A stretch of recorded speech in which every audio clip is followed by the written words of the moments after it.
فيلمنا بيبدأ بأرثر اللي بيكون بيشتغل مهرج، وبنعرف إن حلم حياته إن يبقى شخص يقدر يضحك الناس أو عنده برنامج كوميدي، وبنشوفه وهو بيحاول يحقق حلمه ده ببداية بسيطة وهي شغلانة المهرج، وبيكون واقف في الشارع وهو لابس لبس المهرج وماسك يافطة، وبتيجي مجموعة من الشباب وبيسرقوا اليافطة وبيجروا بيها، وبيفضل أرثر يجري وراهم وبيقدر يوصل لهم في الآخر، لكنهم بيكسروا اليافطة وبيضربوه مش بيقدر يدافع عن نفسه. وبعدها بنشوفه وهو عند أخصائية نفسية، وبنعرف إن عنده اضطرابات عقلية بتخليه يضحك في أي وقت غصب عنه، خصوصا في الأوقات الجد، وبياخد 7 أدوية مختلفة لكن مفيش أي تحسن. وبعد ما بيخلص عند الأخصائية بيروح للبيت اللي بيكون عايش فيه هو ومامته، واللي بتكون مريضة وهو بيهتم بيها، وبيكونوا قاعدين بيتفرجوا على التلفزيون على برنامج كوميدي لموري فرانكي اللي بيكون قدوة لأرثر في تقديم البرامج الكوميدية. وتاني يوم بيروح الشغل بتاعه وبيتكلم مع زميله راندل، وبيقوله إنه عارف اللي حصل له امبارح من الشباب، وبينصحه بإنه ما ينفعش ما ياخدش حقه لأنه لو فضل كده الناس هتستضعفه، وبيطلع مسدس وبيديهوله علشان يخليه معاه، بس أرثر بيرفض، لكن راندل بيصمم إنه ياخده وبيوافق أرثر في الآخر. وبيجي زميل أرثر وبيقوله إنه المدير عايزه، وبيروح له وبيقول للمدير إنه هيخليه يقدم عرض كوميدي في برنامج كوميدي، وبيفرح جدا أرثر لأن ده اللي كان بيحلم بيه، إنه ياخد فرصة علشان يثبت موهبته. لكن للأسف فرحته مش بتكمل، لأن المدير بيقول إنه المحل اللي كان ماسك اليافطة بتاعته امبارح عمل شكوى فيه، وقاله إنه أخد اليافطة ومشي، وبيشرح له أرثر اللي حصل، بس المدير مش بيهتم بكلامه وبيقوله إنه لازم يدفع ثمن اليافطة لإما هيخصمها من مرتبه. وبيروح أرثر وهو راكب الأسانسير بيقابل جارته اللي بتكون اسمها صوفي، وبيفضلوا يتكلموا، وبيعجب أرثر بيها، ومن وقتها بيفضل كل يوم يراقب تحركاتها، ولما بيتقابلوا بيعزمها على العرض الكوميدي اللي هيقدمه، وبيتوافق طبعا.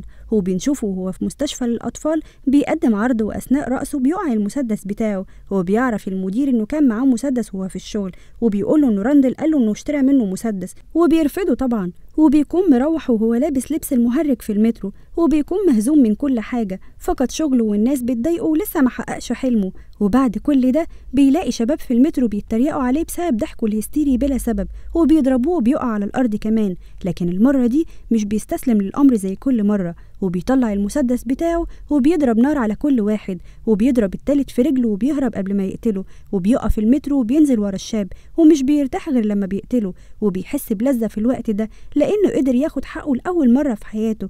وبيعرف تاني يوم من الأخبار إن ال3 اللي قتلهم دول كانوا شغالين مع توماس وين، وبيطلع يتكلم عنهم في التلفزيون وبيطالب بحقهم. وبعدها بيروح شغله وهو في كامل انبساطه علشان ياخد حاجته اللي هناك، وبياخدها وبيفضل يرقص وهو ماشي. وبالليل بيروح علشان يقدم العرض في النادي الكوميدي، لكن للأسف بتجيله الحالة اللي بتخليه يضحك بلا سبب، ومش بيقدر يحقق حلمه اللي فضل طول عمره يحلم بيه، وبتفضل الناس تضحك عليه ما عدا صوفي جارته اللي بتكون بتشجعه. وبيمشي من المكان هو وصوفي وبيلاقي جرايد مكتوب عليها حادثة الراجل المقنع، وبيعرف إن الناس كلها بتتكلم على الموضوع ده، وفي ناس كتير مؤيدين للي حصل لأن اللي ماتوا فئة من الأغنياء. وبيشوف كمان ناس لابسين ماسك المهرج في الشارع. وبعدها بيروح للبيت وبيفتح رسالة من الرسائل اللي كانت مامته بعتها لتوماس وين، وبيعرف منها إنه ابن توماس وين. ولما بيروح يواجه مامته بالكلام ده بتقوله إنها حقيقة، وبتحكيله اللي حصل من وقت لما كانت بتشتغل في بيت توماس وين، وبنعرف إنهم كانوا بيحبوا بعض جدا، لكن علشان مستواها الاجتماعي ما قدرش يتجوزها ويعترف بيها قدام الناس، ومضاها على تعهد إنها ما تقولش إن أرثر ابنه، وعلشان كده ما قالتلهوش طول السنين دي. وتاني يوم بيروح للفيلا بتاعته وبيلاقي ابنه الصغير وبيفضل يلعب معاه شوية، وبيجي الحارس وبيدخل الطفل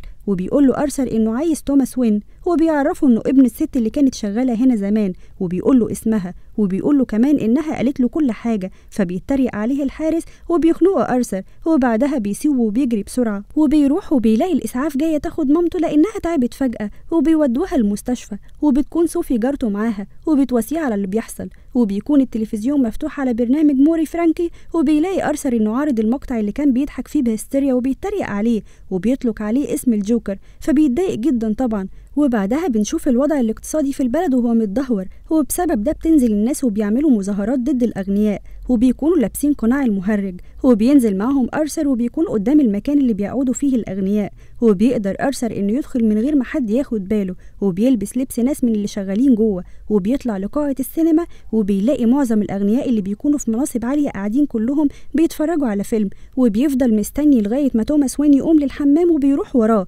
وبيقوله إن اسمه أرثر وإن بين فليك تبقى مامته وإن هو يبقى ابنه. فبيرد عليه توماس وبيقوله إن الكلام ده مش صح وإن مامته مريضة نفسية وطول عمرها بتتوهم بحاجات مش حقيقية وعلشان كده طردها من الشغل، وبعدها دخلت مستشفى نفسية اسمها أركان وبيقولوا إن هي اتبنته وهو صغير وإنه مش ابنها أصلا. وبعدها بيمشي أرثر وبتجيله مكالمة من مساعدة موري فرانكي وبتقوله إنه بعد ما نشر المقطع بتاعه جالهم تعليقات كتيرة عليه، وعلشان كده هم عايزين يستضيفوه في البرنامج تاني بس يكون ضيف وبتحدد معاه ميعاد. وبنشوفه وهو رايح لمستشفى أركان علشان يتأكد من كلام توماس وين، وبيتصدم لما بيلاقي الملف بتاعها فعلا في المستشفى وبيكون غضبان جدا ومش مصدق اللي بيحصل، والغضب ده بيزيد لما بيكتشف ان صوفيا جارته ما اتعاملتش معاه قبل كده وكل دي كانت اوهام هو عملها وعاش فيها. وبيروح لمامته المستشفى ومن غير اي كلام بيمسك المخده وبيخنقها بيها لغايه ما بتموت، وبيروح البيت وبيفتح التلفزيون على برنامج موري وبيبدا يتدرب على الطريقه اللي هيتكلم بيها في البرنامج ولا كانه عمل حاجه.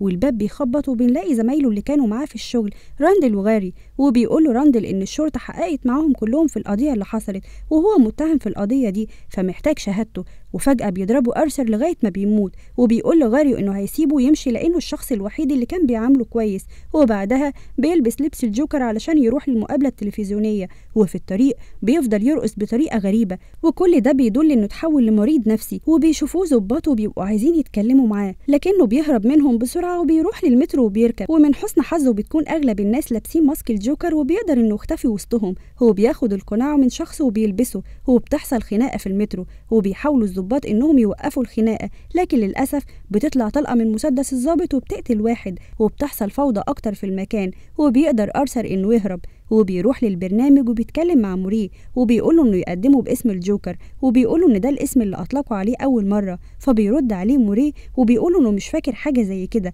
بس مفيش مشكله اني اقدمك بالاسم ده. وبيمشي علشان يبدا البرنامج وبيقدم أرثر باسم الجوكر فعلا. وبيدخل أرثر بطريقه مختلفه وتفضل الناس تسقف له جامد، وبيقعد وبيقول له موري انه مهرج وراجل كوميدي فحابب انه يقول لهم شويه نكت. وبيفتح أرثر الكتاب اللي معاه ويبدا يقول فعلا نكت بس موري مش بيسكت طبعا ويفضل يتريق على كل حاجه أرثر بيقولها. فبيتضايق أرثر طبعا ونبره صوته بتتغير وبيعتذر له على طريقه القائه للنكت وبيقولوا ان ده بسبب قتله للشباب اللي كانوا شغالين مع موري. فبيتصدم الكل الا موري اللي بيكون بيستغل اللي قاله أرثر ده وبيحاول يخليه يتكلم اكتر عن اللي حصل، وبيقول له أرثر انهم مهتمين باللي ماتوا دول بس علشان اغنياء، لكن لو هو اللي كان مات على الرصيف كانوا هيدوسوا عليه عادي ولا كانهم شايفينه. فبيرد عليه موري وبيقول له انت بتحاول تبرر قتلك ليهم يعني؟ فبيبص له أرثر بصه فيها غضب شديد وبيواجهه باللي عمله معاه وتريقته عليه في التلفزيون، وبيقول له ان ده جزائك وبيطلع المسدس وبيقتله على الهوا.